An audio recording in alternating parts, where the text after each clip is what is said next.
Hello friends, আজকে দেখো কি করতে নিয়েছি। আজকে রবিবার, আজকে বাড়িতে মাটন এসেছে, তা মাটনের বাংলা ঝোল আজকে করব। আলু দিয়ে পাতলা বাংলা ঝোল যেটাকে বলে সেটাই রান্না হবে। দেখুন এখানে আমার 1 কেজি মাটন আছে। এখানে আছে কুচানো পেঁয়াজ আর কিছুটা আমি গোটা পেঁয়াজ নিয়েছি। ওইগুলো আমার হাজব্যান্ড একটু ভালোবাসে গোটা পেঁয়াজ গোটা রসুন মাংসের মধ্যে দিলে, তাই নিয়েছি। আর এখানে নিয়েছি টমেটোটা পেস্ট করে নেব। আর এখানে আদা রসুন পেস্ট আমার কাছে আছে, কাঁচা লঙ্কা বাটা আমি নিইনি। আচ্ছা, আমি তোমাদের দেখিয়ে দিই। মাটনটাকে আগে আমি ম্যারিনেট করে নিই একটু। দেখো কিছুটা চর্বি আছে, চর্বিটা একটু ছিঁড়ে নিলাম। মাটনটা পরিষ্কার করে রেখে দিয়েছি। মাটনটা আমি এটার মধ্যে নিয়ে নিচ্ছি। এবার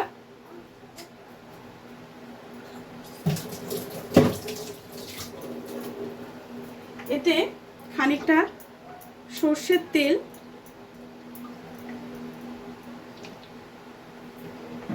একটু হলুদ,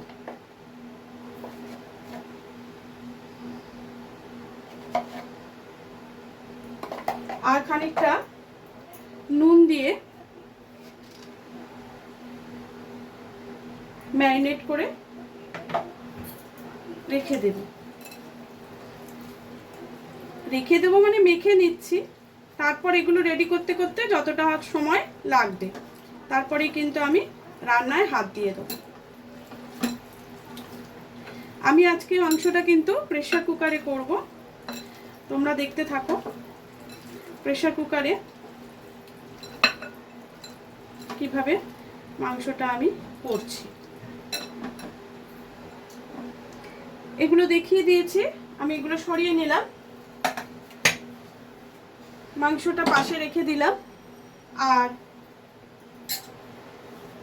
এখানে প্রেসার কুকারটা বসিয়ে দিলাম। এবার আমি রান্নার প্রস্তুতিতে ফিরে যাচ্ছি। দেখো প্রেসার কুকারটা গরম হয়ে গেছে। আমি এতে একটু তেল দিয়ে দিলাম, পরিমাণ মতো তেল দিলাম। তোমরা তোমাদের পরিমাণ মতো তেলটা দিয়ে নেবে। আচ্ছা, এবার তেলটা গরম হলে আমি দেখো এখানে কি কি নিয়েছি। এখানে গোলমরিচ নিয়েছি, সাজিরা নিয়েছি, এই দালচিনি নিয়েছি, 2টো বড় এলাচ, জয়িত্রী, লং নিয়েছি, 4টে ছোট এলাচ নিয়েছি। এগুলোকে এতে একটু ফোড়ন দেব। আমি এগুলো দিয়ে দিলাম। তেলটা গরম হয়ে গেছে।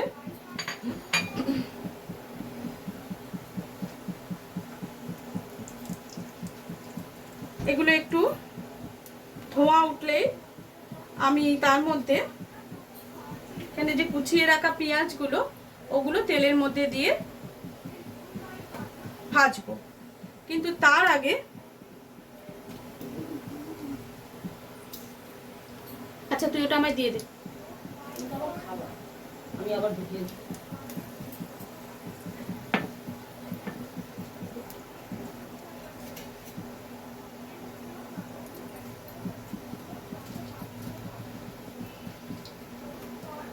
আমি দেখো এখানে খানিকটা আলু নিয়েছি, এই আলুগুলোকে ভেজে তুলে নেব।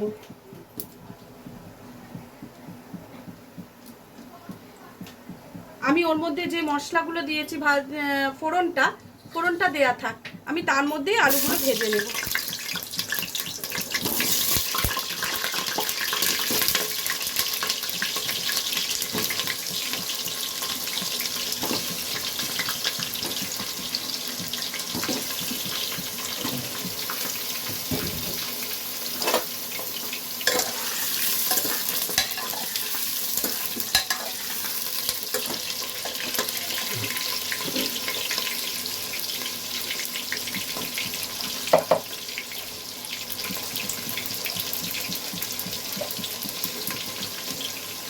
এর মধ্যে খানিকটা হলুদ দিয়ে দিলাম,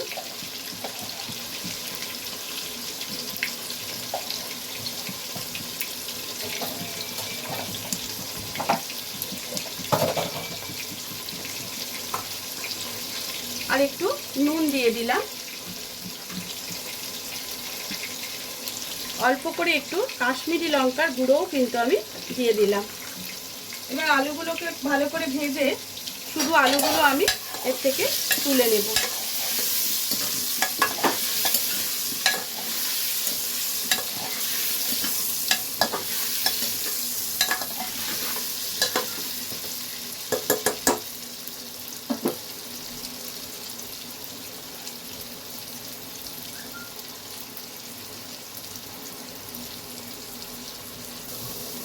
দেখো আলুগুলো আমার কিন্তু ভাজা হয়ে গেছে।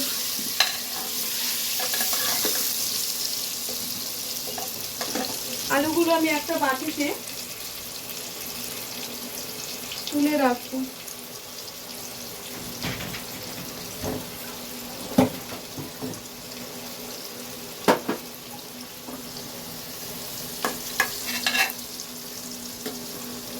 এই বাটিটার মধ্যে আলুগুলোকে আমি তুলে নিচ্ছি।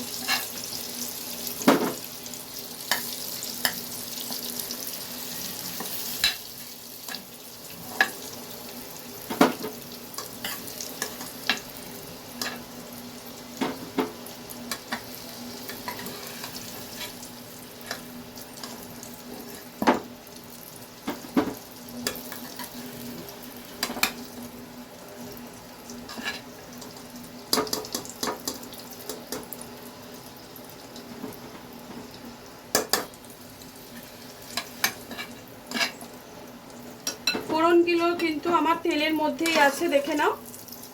ও আরেকটা আলু আছে, সমস্ত ফোড়ন কিন্তু তেলেতেই রয়েছে।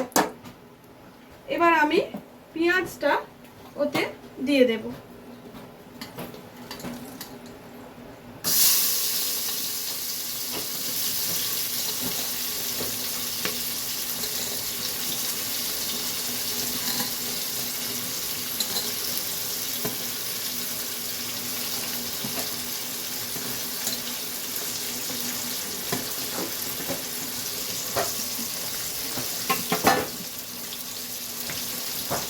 রবিবারে মোটামুটি সব বাড়িতেই চিকেন কিংবা মাটন হতেই থাকে, কখনো চিকেন আবার কখনো মাটন, এই তো ব্যাপার।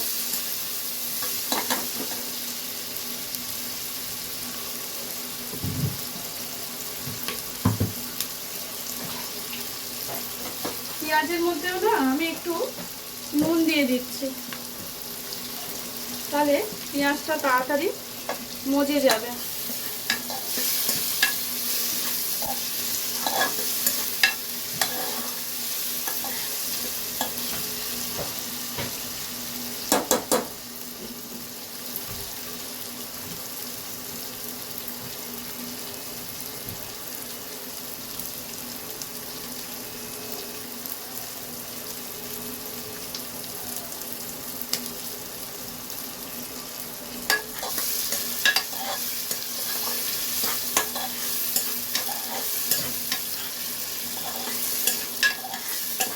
দেখো পেঁয়াজের রংটাও কিন্তু অনেকটাই চেঞ্জ হয়ে গেছে।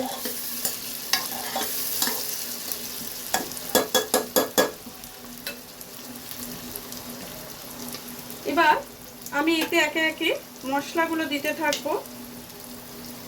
এটা হচ্ছে আদা রসুনের পেস্ট, আমি দিয়ে দিলাম, আরও একটু দেব।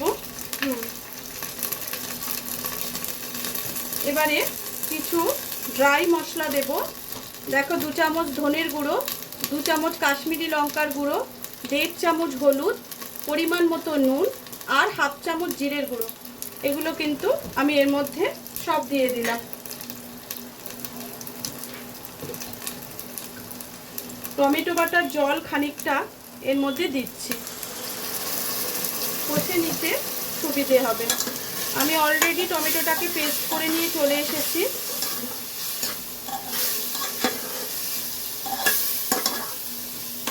দেখো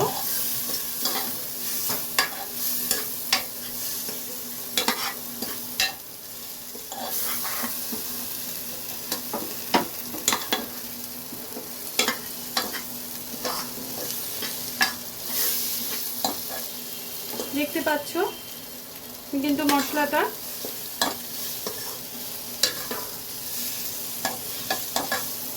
কষতে থাকছি, কষতে কষতে এবার এর মধ্যে টমেটো পিউরিটা, মানে পিউরি মানে আমি বেটে নিয়ে এসেছি দেখো, ওটাও দিয়ে দেবো, মিশিয়ে দেবো।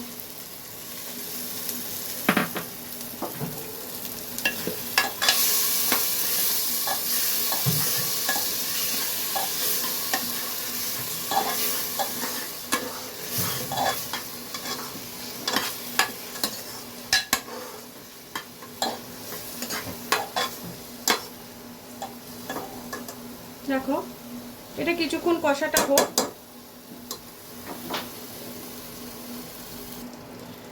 দেখো আমার কিন্তু মশলাটা অনেকটাই কষা হয়ে গেছে। এবার আমি এতে 2 চামচ টক দই দেব। এটা কিন্তু অপশনাল, তোমাদের ইচ্ছে না হলে তোমরা কিন্তু দেবে না।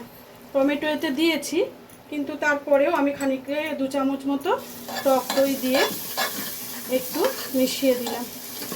ভালো করে ঘেঁটে দিতে হবে যাতে না, আঁচটা কমিয়ে নিয়েছি, দইটা না ফেটে যায়।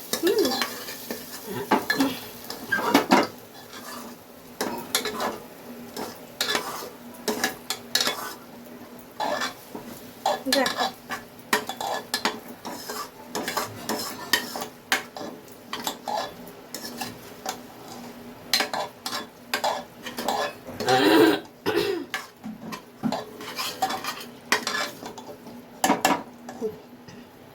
এবারে মাংসটা মেশাবো। মাংসটা আস্তে আস্তে আমি দিয়ে দিচ্ছি। তোমরা তো দেখেইছো মাংসটা আগে একটু হলুদ নুন তেল দিয়ে মেখে রেখেছিলাম। অনেকক্ষণই হলো রেডি করতে করতে, প্রায় আধ ঘন্টার বেশি। এবার কিন্তু মাংসটা দিয়ে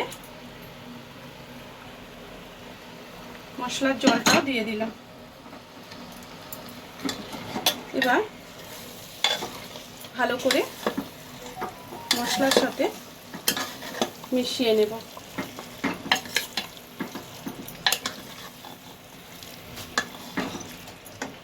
আর এখানে 2টো রসুন তোমাদের দেখিয়ে রেখেছিলাম, রসুন 2টো দিয়ে দিলাম। আর 3টে পেঁয়াজ গোটা দেখিয়ে রেখেছিলাম, সেইটাও দিয়ে দিলাম একসাথে। যদিও পেঁয়াজটা আমার মনে হয় না গোটা থাকবে, কারণ প্রেসার কুকারে যেই সিটি পড়বে পেঁয়াজটা না গলে যাবে।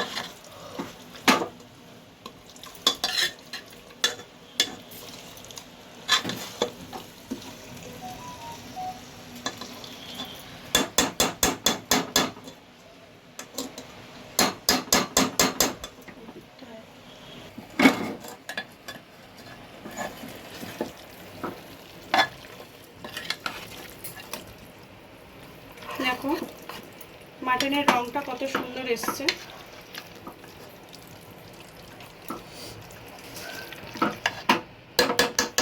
আঁচটা আমি একটু জোরে করে দিলাম। এবার ঢাকনাটা খুলছি। দেখো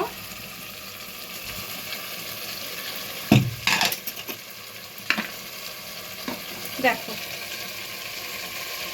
মাটনটা পুরোপুরি দেখো নিচেটা লেগে যাচ্ছে, তার মানে অনেকটাই হয়ে গেছে। আমি কিন্তু খুব বেশি যে একদম গড়গড় করে তেল ঢেলেছি তা কিন্তু নয়, যতটা দেয়া পরিমাণ বুঝেই দিয়েছি। দেখো কত সুন্দর দেখতে লাগছে। এবার অনেকক্ষণ হয়ে গেল মাংসটা কষছে, এবারে আলুগুলোকে আমি ওর সাথে মিশিয়ে দেব।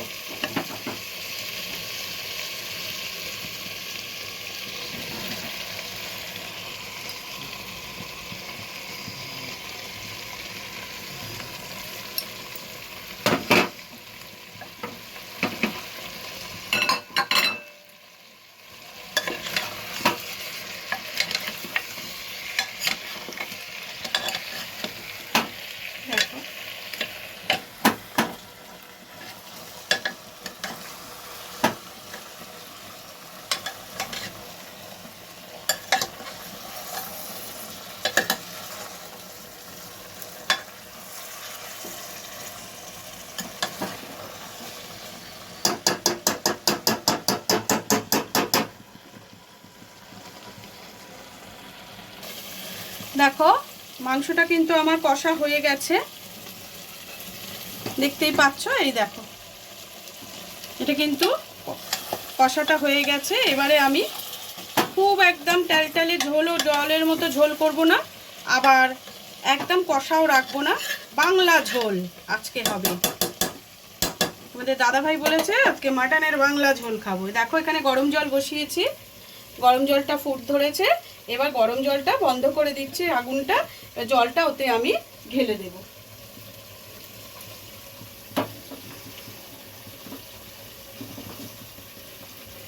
পরিমাণ মতো জল দিচ্ছি, যতটা আমার প্রয়োজন।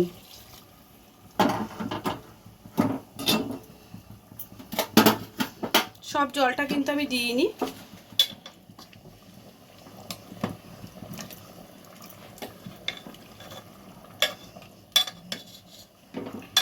এবার প্রেসার কুকারে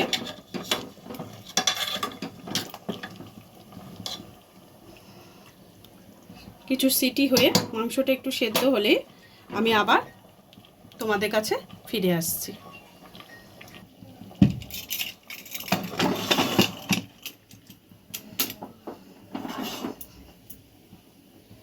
দেখো আমি অনেকগুলো সিটি দিয়ে নিয়েছি, এবারে আমি আস্তে করে ঢাকাটা খুললাম, দেখা যাক। দেখো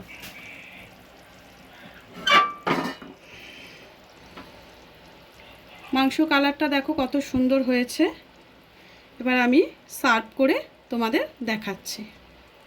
একটা জিনিস বাদ পড়ে যাচ্ছিল, দেখো মশলাটাই দিইনি, মাটন মশলাটা আমি কিন্তু ছড়িয়ে দিলাম, দিয়ে চাপা দিয়ে কিছুক্ষণ রেখে তারপরে আমি এটাকে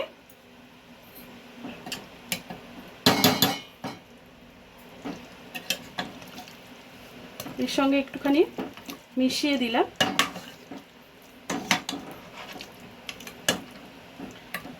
এটা আমি মাটন মশলা দিয়েছি কিন্তু, হ্যাঁ, যেটা মিট মশলাকে বলে সেটা দিয়েছি, এভারেস্টের মিট মশলা।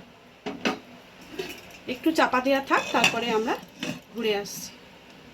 দেখো কিছুক্ষণ চাপা দিয়ে রেখে দিয়েছিলাম, দেখো আমার মাংসটা রেডি হয়ে গেছে। এবারে আমি সার্ভ করে তোমাদের দেখাচ্ছি। দেখো আমি মাটনটা সার্ভ করে দিয়েছি একটা বাটিতে, দেখো কেমন লাগছে, কত সুন্দর দেখতে হয়েছে। তাহলে আজকে হয়ে গেল আমার মাটনের বাংলা ঝোল। দেখেছো তো আমি বাটিটায় মানে খুব বেশি মানে ঝোল করিনি পাতলা, আবার একদম কষাও করিনি, খুব সুন্দর হয়েছে। আজকে কিন্তু এই রেসিপিটাই রইল তোমাদের জন্য, আবার পরের দিন অন্য কোনো রেসিপি নিয়ে হাজির হব।